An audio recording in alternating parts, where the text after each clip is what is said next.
It was one of those golden nights when everything looked perfect. Crystal chandeliers shimmered above the grand hotel lounge. Laughter echoed across marble floors, and the band packed their instruments after their final song. Guests applauded politely and returned to their glittering glasses of wine. But then, something unexpected happened. A faint strumming drifted through the open terrace doors. Fragile, uneven, yet hauntingly beautiful, the melody of Hotel California. Everyone turned toward the sound. At the far end of the alley, under the flickering streetlight, stood a small barefoot boy, no older than 12. His guitar was battered, 2 strings missing, the wood chipped and dull. But when he sang, the world stopped breathing. His voice wasn't perfect. It was trembling, cracked with emotion, but it carried a weight of sorrow and love that silenced even the most talkative guests. A waiter froze mid-step. The bartender stopped wiping glasses. The hotel manager burst out angrily. "Hey, you can't sing here. This is private property."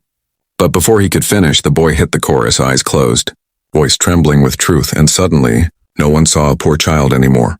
They saw a story, a heart, a memory of their own pain and hope reflected back in his voice. A woman whispered through tears, "He sings like he's talking to heaven." Maybe. He was. The melody lingered in the air long after the final chord faded. For a moment, even time seemed to hesitate, like it didn't want to move on. One by one, people stepped outside. A young couple, still holding hands, started recording on their phones. The hotel chef leaned in the doorway, eyes glistening. A man with silver hair stood closest, his expression unreadable. "Where did you learn to sing like that, son?" he asked softly. The boy looked down at his broken shoes. "My dad taught me," he said. "We used to play together, outside places like this. He said music is how you thank life, even when life forgets to thank you back." His voice broke on the last words. A hush fell again. The silver-haired man's lips trembled. He looked away, pretending to wipe his glasses. "And your father?" "He got sick," the boy whispered. "He said when I sing, he listens from the sky." The man swallowed hard. Around them, a few guests quietly placed money in the boy's open guitar case, but he gently pushed it back. "I don't sing for money," he said. "I just sing for him." The man knelt slowly, touched the boy's shoulder, and whispered, "You just reminded all of us what love sounds like." In that quiet alley, hearts softened.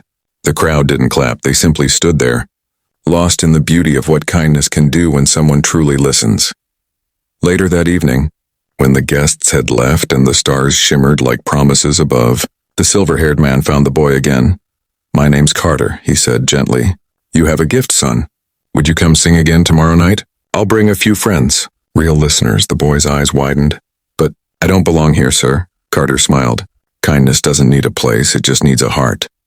The next evening, the boy returned. His face was freshly washed, hair combed neatly. He wore a crisp white shirt someone at the hotel had quietly left for him.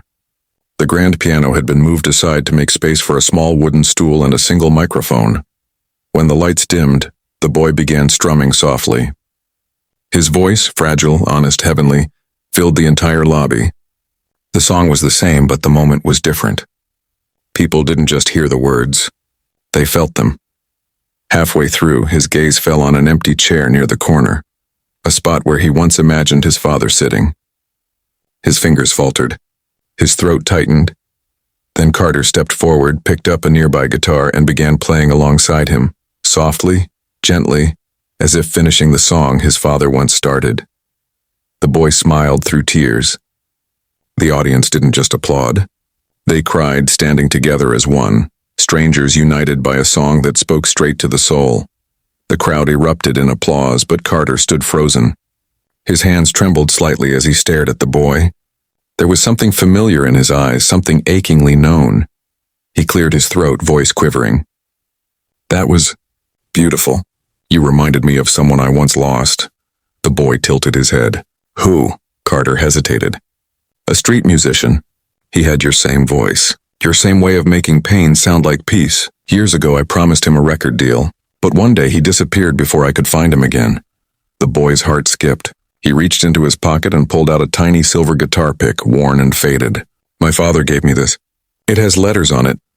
Carter leaned closer, eyes widening as he read the engraving. DC, his breath caught. "What was your father's name?" "Daniel," the boy said softly. Daniel Carter. Gasps rippled through the room. Carter's knees weakened as he whispered, "Daniel was my son." Tears spilled freely now.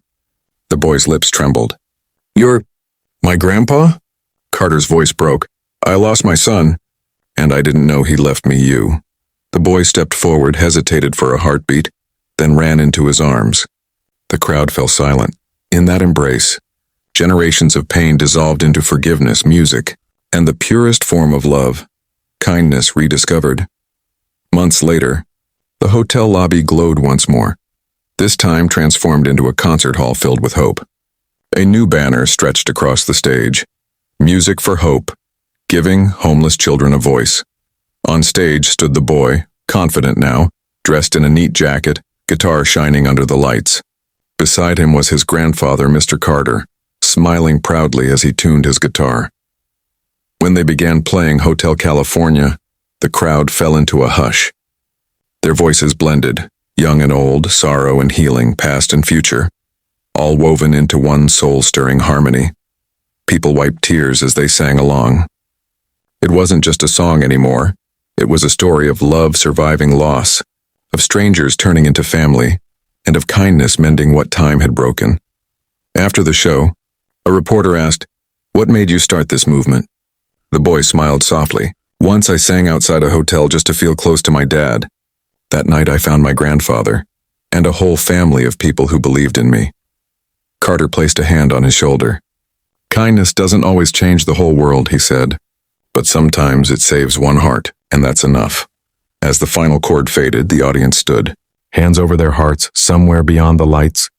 Maybe Daniel was smiling, his song still echoing, through his son, his father, and everyone who chose to listen.